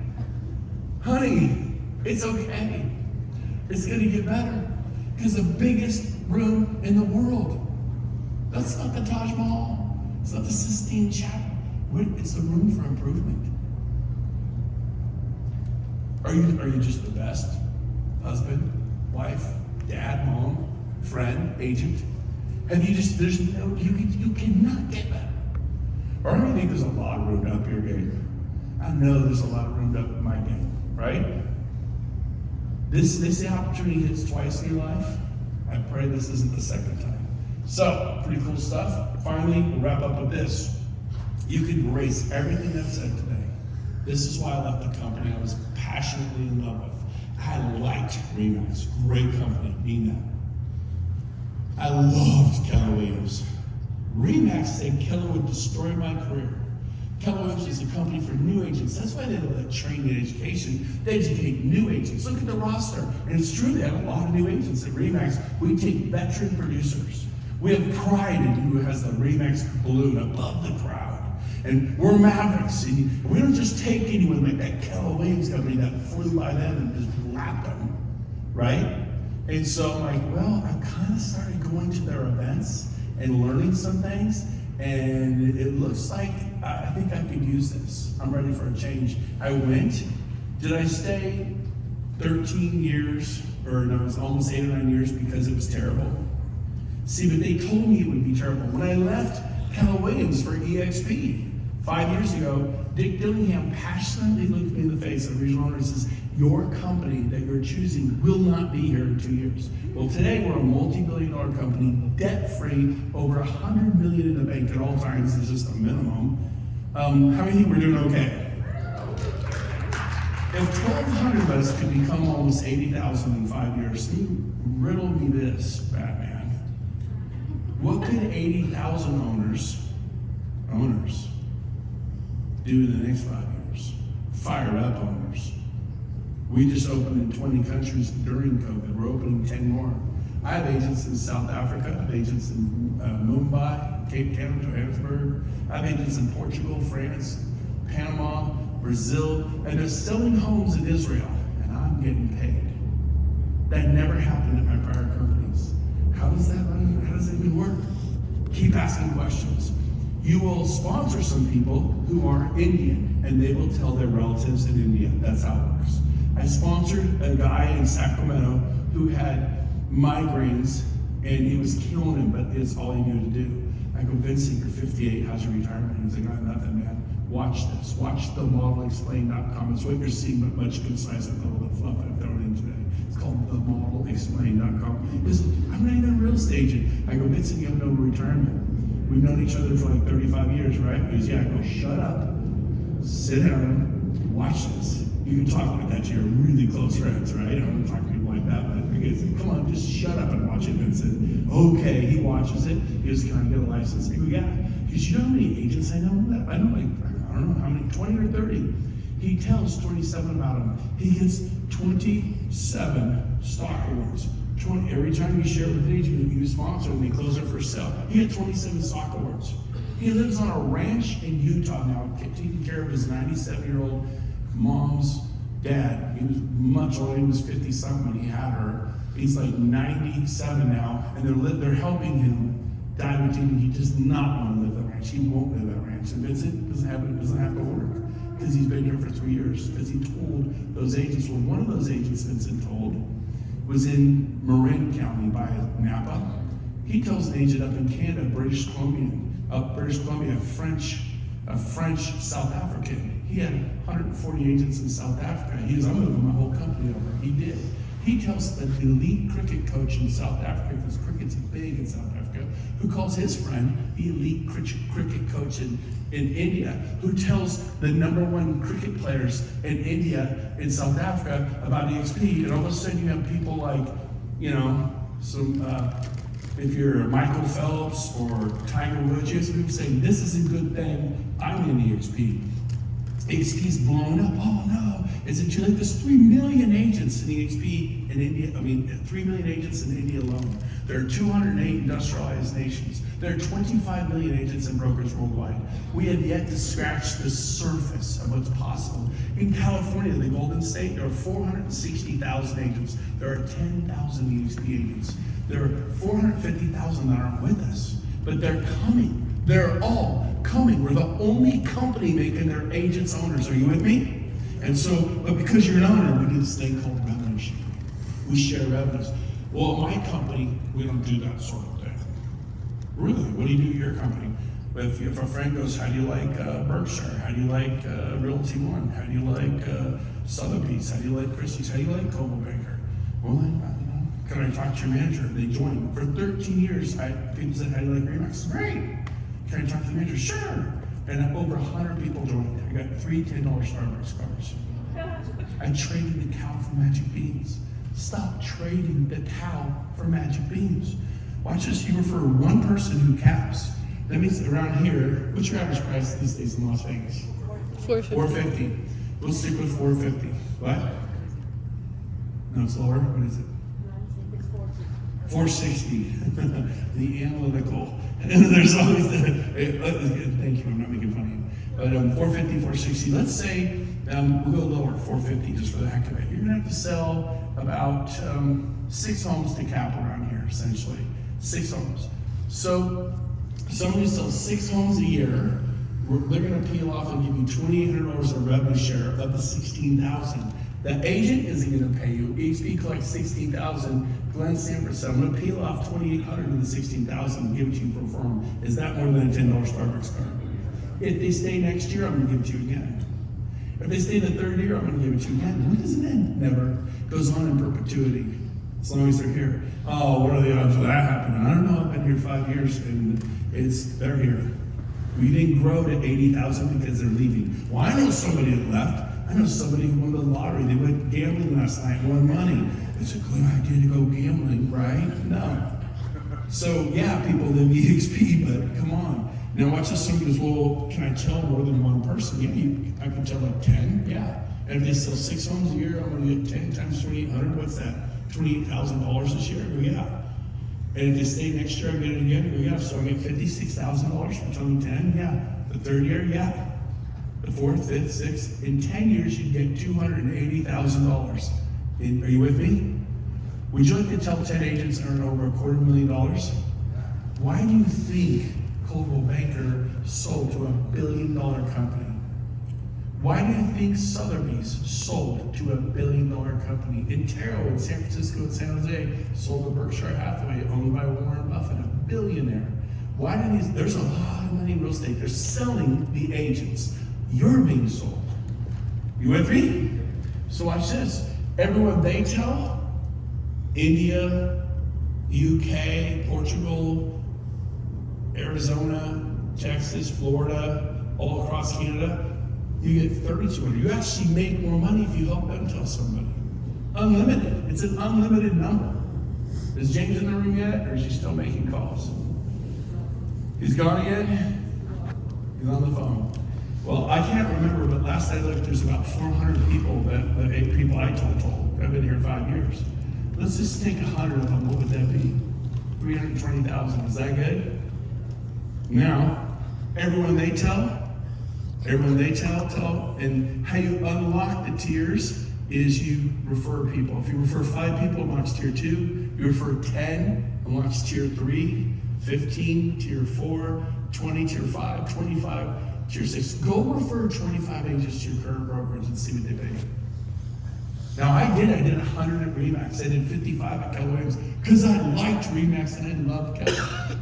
Keller did have a 7-tier system called profit sharing, which I taught as a team leader. I had 500 agents at my office, and I did 55, not 25, 55, more than double. I was averaging 700 a month. When you look at it over time, right? It's profit sharing. If the office aren't profitable, if the office isn't making a profit, who can do a percentage of 0? But some of them were, it was 700 a month. I had months I made 2,900, 2,700, 1,900. But what do you make? You know, you could say, well, I got a $20,000 real estate commission. Did you get that every month? Well, no, that was my best ever. Right? Are you with me? So watch this. If you tell 40, it unlocks tier 7. So let's just show you 2 tiers and wrap this up. If you personally tell 10 people, you get 2,800 person, there's your 28. In the next 5 years, this is an example. Could be 8 years, could be 3 years. Just a 5-year example of what could happen. If you help each of those 10 do what you did, tell 10, you'd have 100 on tier 2. Now remember, tier 2 is $3,200 a person, unlimited. So if these are capping agents, wait a minute, what if they don't cap? What if they only sell 2 or 3 homes a year instead of 5 or 6, right? Then you get half, you get 1,400, you get 1,600, you get 1,000. So I send roll and talk to people sell these 10 homes a year. They'd all be cappers. I did that, and I got the full 2,800 on every person. Home prices have gone up so much now, the 5 or 6 homes a year will do the trick. And so when you have 100 people on tier 2 at 32, that's 320 plus your 28, that's 348,000 a year. You're like, well, Brent, we're big ballers in real estate. I make $700,000-800,000. That's half of what I make. This is in addition to what you make. I still had my 18 to 28 listings. I still had my 18 agent team. I still had 6 listing specialists. Then I actually made $444,000 my first year. It's in addition. Are you with me? I was 51 years old. I'm 56 now. I did not have 100,000 coming in outside of real estate. I own real estate. I had investments. I had things, but we're talking not equity. I'm talking asset, income producing assets. I did not have 100 grand, and now you're telling me it'll be 348. I went, well, I'll try it. I'll tell 10 or 15. Maybe they tell some people then in year 1, 80 to 100. It was way more. So I'll show you how it happened. I actually did 40, and that just exploded. My second year, I made $1.3 million outside of real estate, and I retired. It was that easy. I retired in 17 months. My first revenue share check for 10 days was $1,900. What'd you do? I told 10 people about this, maybe 11. Well, the second month, my first 30 days was $5,000. Does that cover your house payment? That's $60,000 a year. The next month, the third month, my second full 30 days was $10,000. It's $120,000 a year by the third month. You are 3 months away from this. See, I'm a guy who risks his ego. I show this to someone every day. Okay, if I'm gonna do it, how's it gonna happen? I have to show it to somebody, belly button to belly button, eyeball to eyeball, in their presence. I press play. It's called themodelexplain.com. It's 33 minutes long, and this was different today. If you want to see it again tonight, show it to a spouse, a best friend, do a beta test. It's called The Model. explained.com. Really good, 33 minutes concise. So, guess what happened? The fourth month, it was 10,000. I was disappointed with 19,510. I fully expected to be 20,000 the fourth month. How many of you be shocked if we 20,000 the fourth month? I audited EXP. I thought they made a mistake. This is outrageous. 10 grand? I wasn't mad, but I thought they'd surely made a mistake. It was February, shortest month of the year. We didn't close a lot. It was 10 grand. Next month, I promised my wife 15. Don't ever promise your wife something that's not going to happen.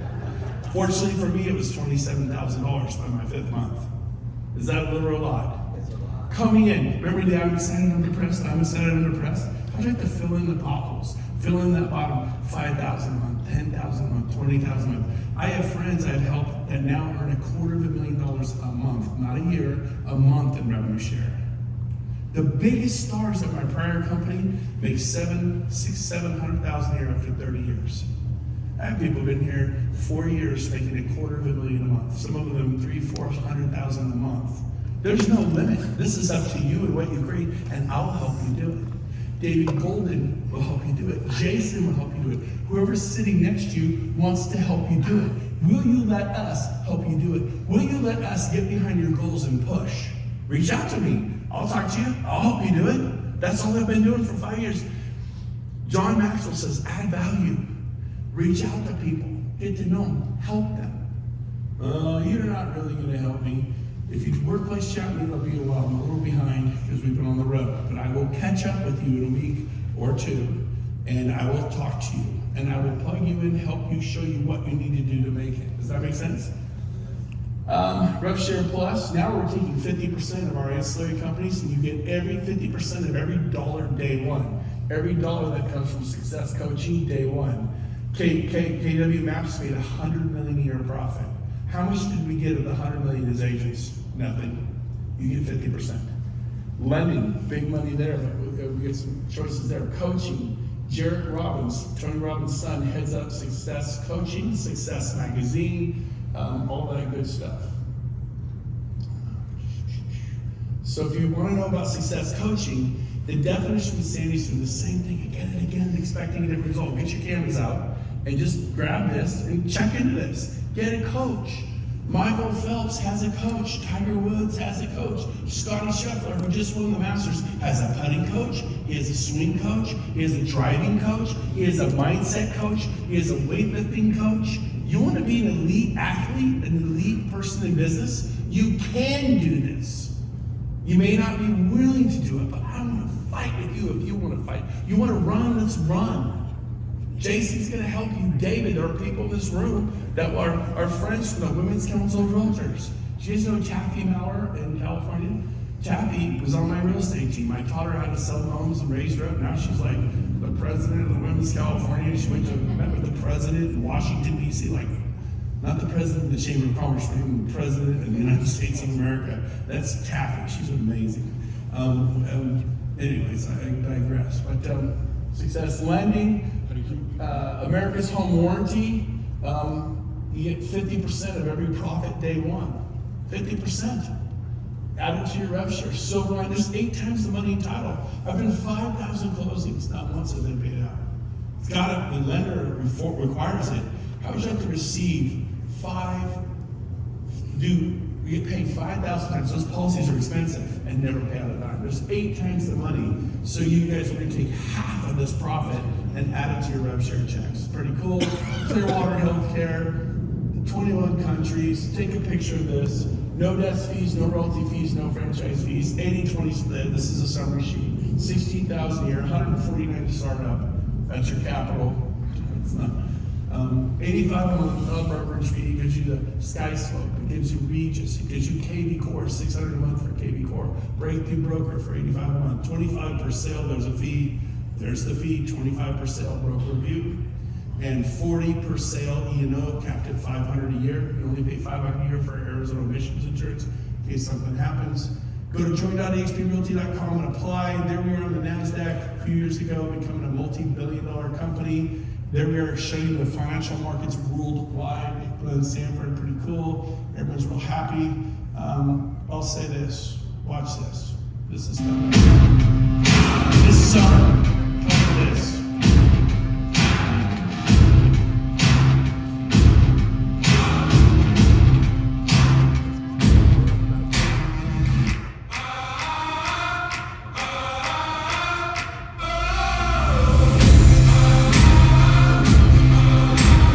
Emotion comes from motion.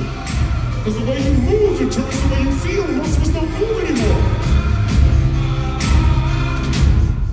This is last summer, during COVID. Somebody raises their energy. They do something, and there's a spark of energy, isn't there? And the momentum changes. The best team doesn't always win. It's the team that can create and maintain momentum.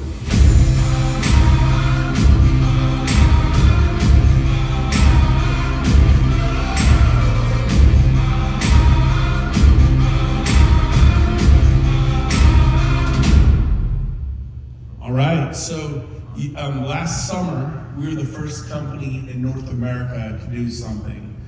There were no large group events. We put over 5,000 people at the Gaylord. It wasn't HP, it was Gene Frederick, you saw him on stage, and myself with Rob and my sponsor, Sheila Fairshore, just a handful of agents throwing a mastermind during COVID that 5,000 people showed up to. In Texas, let you not have masks, so we followed the guidelines. Some people wanted masks, a few did, no judgment, it's all good.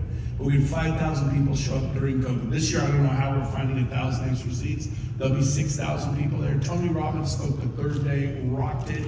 We were his first audience in years. He was so pumped. He was, I love this so much. I'll come back next year if you want me to go. Done. So Tony Robbins will be there this year. He was incredible. If you've never heard him, it's a 3-day event for like $447 with Tony Robbins on the third day.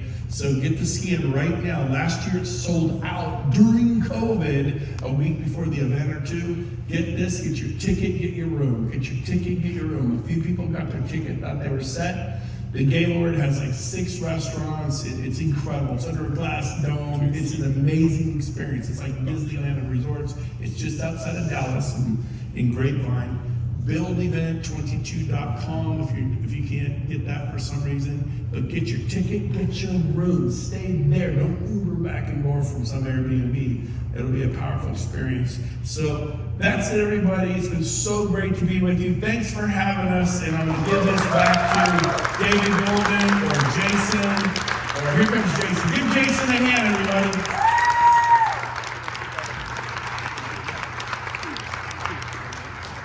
One last inspiration. This happens to be a bit emotional. My 17-year-old daughter. At 10 years old, this young lady wanted to play football here in Vegas. There wasn't female football teams, so she played with all boys. At 13, she played tackle for Gorman's junior feeder team and was a defensive back and played tackle football. Women's flag football started emerging. It's gotten bigger and bigger, right? And tomorrow, well, let me back up. At 10 years old, she played a U.S. Olympic flag on her Wallaroo. And she was freaking determined to be part of that. In 2028, the NFL has backed women's flag football, and it will be an Olympic sport in 2028. Tomorrow, I'm flying to Nebraska with her and 7 other ladies that all got full scholarships to play college flag football next season. One of them, his daughter is from Melissa Dominguez Martin, that's playing with my daughter that's in this room. Another one is a client of Brie Godfrey's. Yashika's her name. Her daughter is playing that's three of the 8 ladies that I get to fly with tomorrow.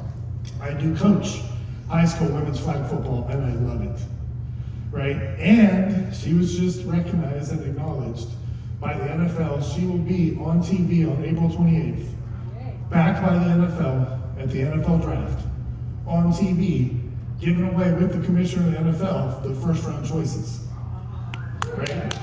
She's 10. I have a picture of her holding football when she started, and decided then that it's going to happen. It's going to happen. She believed it so much she put that dang flag up on her wall. Right? This is real time happening. So if you can see it and believe it, you can make it happen. Like Brent's saying, please don't be average. Please right? Think about those 5 disruptors that we opened with, right? Navigate them correctly, but be stronger, be wiser, be in the right energy, please, right? If a 10-year-old girl can dream to be on an Olympic sport that didn't even exist yet, and she, I believe in my heart, will be the quarterback for that team. She's a quarterback, and she's incredible. She throws almost 50 yards as a female quarterback. Right? She's a top sprinter at the 1, 2, and 400 meter too. She's got speed. But what she's got right is right here. She sees it, she knows it, and she wakes up every day to pursue something that she wants to do and become someone she wants to be. A lot of us aren't 10 or 17 anymore.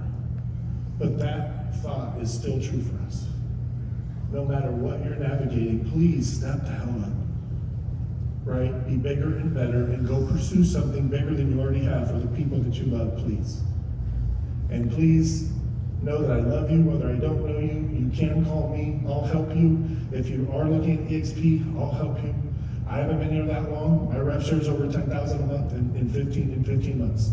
Right? It's not Brent's numbers, but I am so grateful for that. I'm on my way and I'm figuring it out too. Okay? It's not always about the money, but it's certainly a mechanism and a tool to do the things you want to do with the people you want to do them with, right? Please don't shortcut yourself on this. The company's going with or without us. It's going to be number 1 in the world with or without us. I choose to participate in something that I get a return on investment for my hard work, like you should yours, and it's time to step up and be bigger, think higher, right? And just go for it with people that are also go for it. It's a fun team to be on. You're literally on a team of people that want to win. And we'll overcome whatever we need to overcome to achieve that, however you define it. Cool? Thank you for coming. Thank you for being together. Gesing, Gesing, Brent Gove, all of you, all of our sponsors, thank you for making today happen. I know it's going to change someone's life that's in here today. I just know it. I feel my heart. Hopefully it changes all your lives, but it's going to impact somebody. Thank you for coming.